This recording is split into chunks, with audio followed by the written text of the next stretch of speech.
When it comes to custom console controllers, Scuf might be one of the most well-known names, and their latest is the Instinct and Instinct Pro controller for Xbox Series X and S, Xbox One, and PC. The level of customization makes them unique, and the addition of pro features like mappable paddles and swappable thumbsticks makes them more useful than the stock Xbox controller as well. Now, all this does come out of price, and we got to go hands-on with the Instinct Pro from Scuf, so let's dive in and check it out. Thanks for watching 9 to 5 Toys. Be sure to like, subscribe, and enable notifications with the bell icon so you don't miss any upcoming videos. Hey everyone, Jordan here with 9 to 5 Toys, and today we do have the Scuf Instinct Pro, which is their latest. It's a wireless performance controller, and since it is Scuf, you know that there is a ton of customization that you can do to this controller. Now, of course, all that does come at a price. The standard Instinct is going to start at $170, and the Instinct Pro is going to start at $200. But once you start adding even more customization options, that price jumps up even more. So we'll dive in and take a look at the features and the differences between those controllers. First off, let's take a look at getting the Instinct Pro out of the box. Included in the simple packaging, we do have a manual, USB-C cable for wired play, 2 AA batteries, and some additional thumbsticks. One of Scuf's biggest selling points is the ability to really customize the look of your controllers. They even carry this over to the H1 headset that we reviewed a little while ago. In full disclosure, Scuf did send this over to me to review. They are not sponsoring this video, so they have no say in what I say about the controller. That being said, Scuf did choose all the colors and options and upgrades on here. And 9 to 5 Toys does have a bit of a red theme, so I appreciate the red on here. I don't know if this would have been the exact color scheme that I would have chosen, but I'm very happy to have this controller to review. So looking at this unit, it does have that special, unique faceplate with that black and red colorway. It also has red triggers, red bumpers, red thumbsticks, and a red D-pad. This controller also features the gray and black buttons and has the white friction rings around the thumbsticks. And this is also the Pro unit, which means that this has the trigger stops, which we'll get into. I think they call them their performance triggers.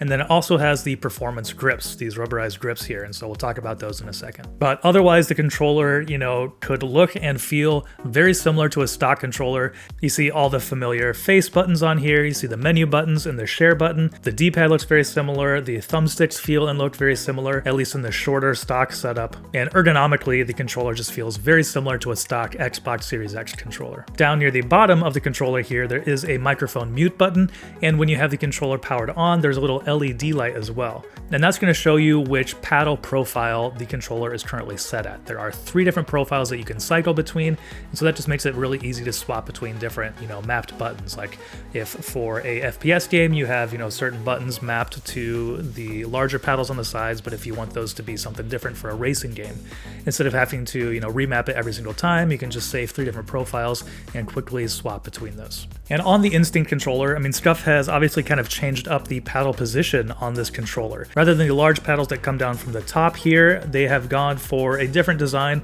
which kind of rests right where your middle finger would. And with your middle finger sitting there, you can, either press either button just by, kind of either pulling in or pushing up. And so for me, with my hands and my hand size, this is a pretty comfortable position to hold it, and it makes these buttons easy to actuate. There is a little bit of force. It takes a little bit more force than like if you were using an Xbox Elite controller with those paddles, in my opinion.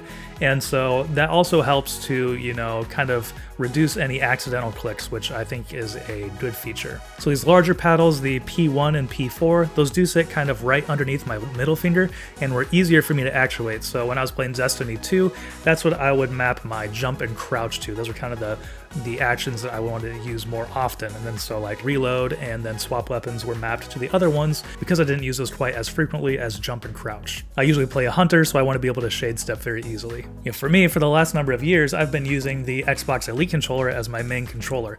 And so for me, I am very used to that paddle setup, and I'm a pretty big fan of it. It was interesting in the comments of the Razer Wolverine V2 Chroma that we just reviewed.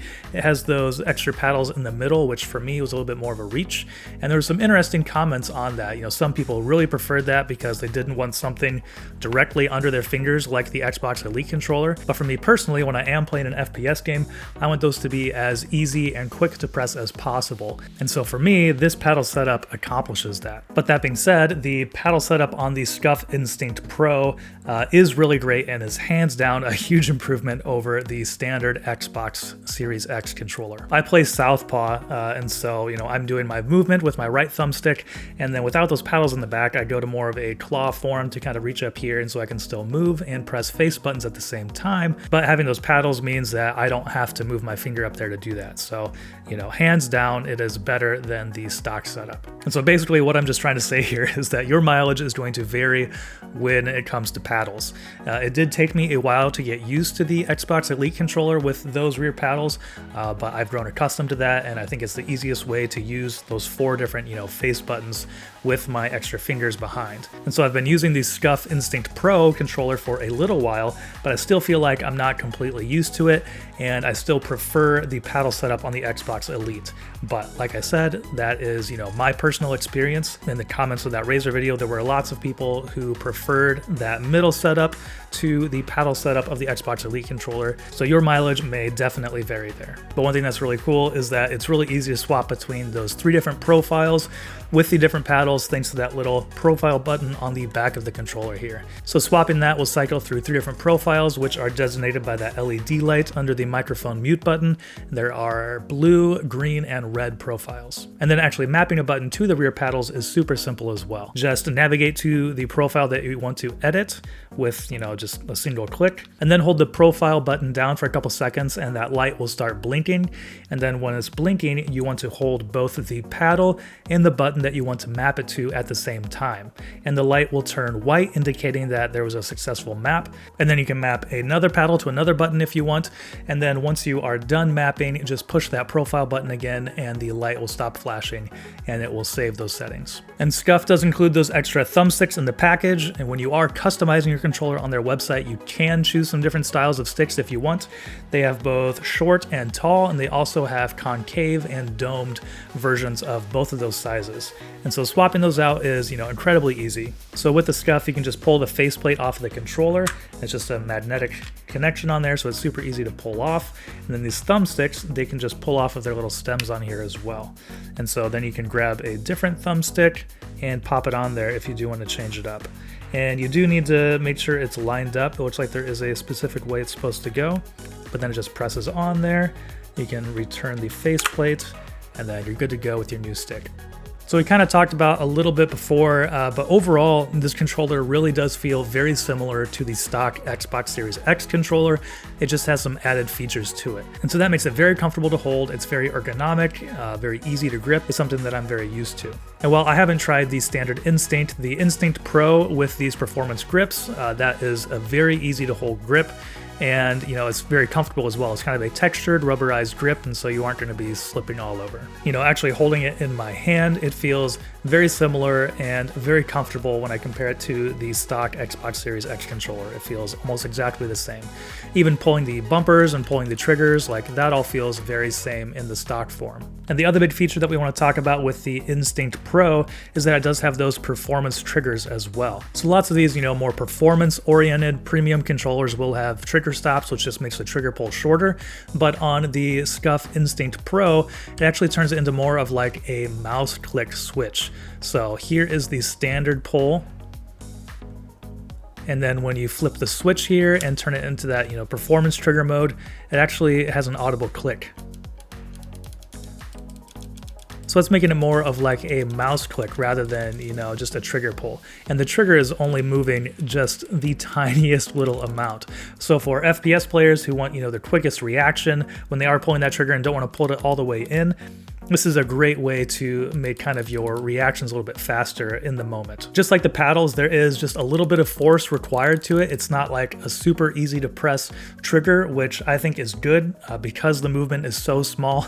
That means that you're not, you know, accidentally firing your weapon when you are playing Call of Duty or Destiny or whatever. And I also found myself leaving the left stick in the standard mode for ADS while turning on that performance trigger for the right for kind of the more hair trigger.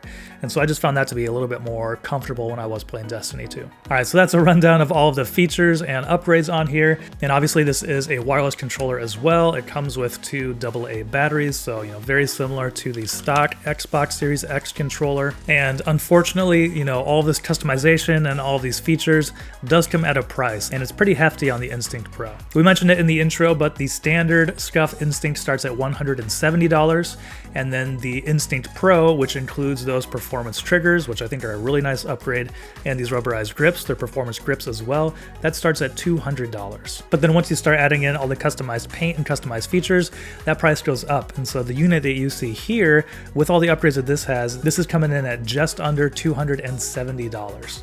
And while this is a very unique controller, I'd be surprised if there's another one that's exactly like this. That can be a lot of money to pay for an Xbox controller.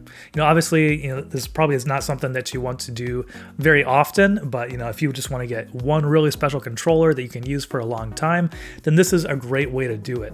All of the performance upgrades with those performance triggers and the paddles and the grips, all of those are really great features, and you can get a super unique, one-of-a-kind controller. But that being said, if all you're interested in is customizing the look of your controller, you don't care about the performance upgrades, then check out Colorware. They do offer completely customizable controllers as well, with their prices starting at $100 for a standard Xbox Series X layout with some custom colors. Alright, so overall, just wrapping up here with the Scuf Instinct Pro, obviously, there's nothing else quite like this. The level of customizability and all those performance features make this a great controller, but that does come at a price as well. I'm a really big fan of the Xbox Elite controller.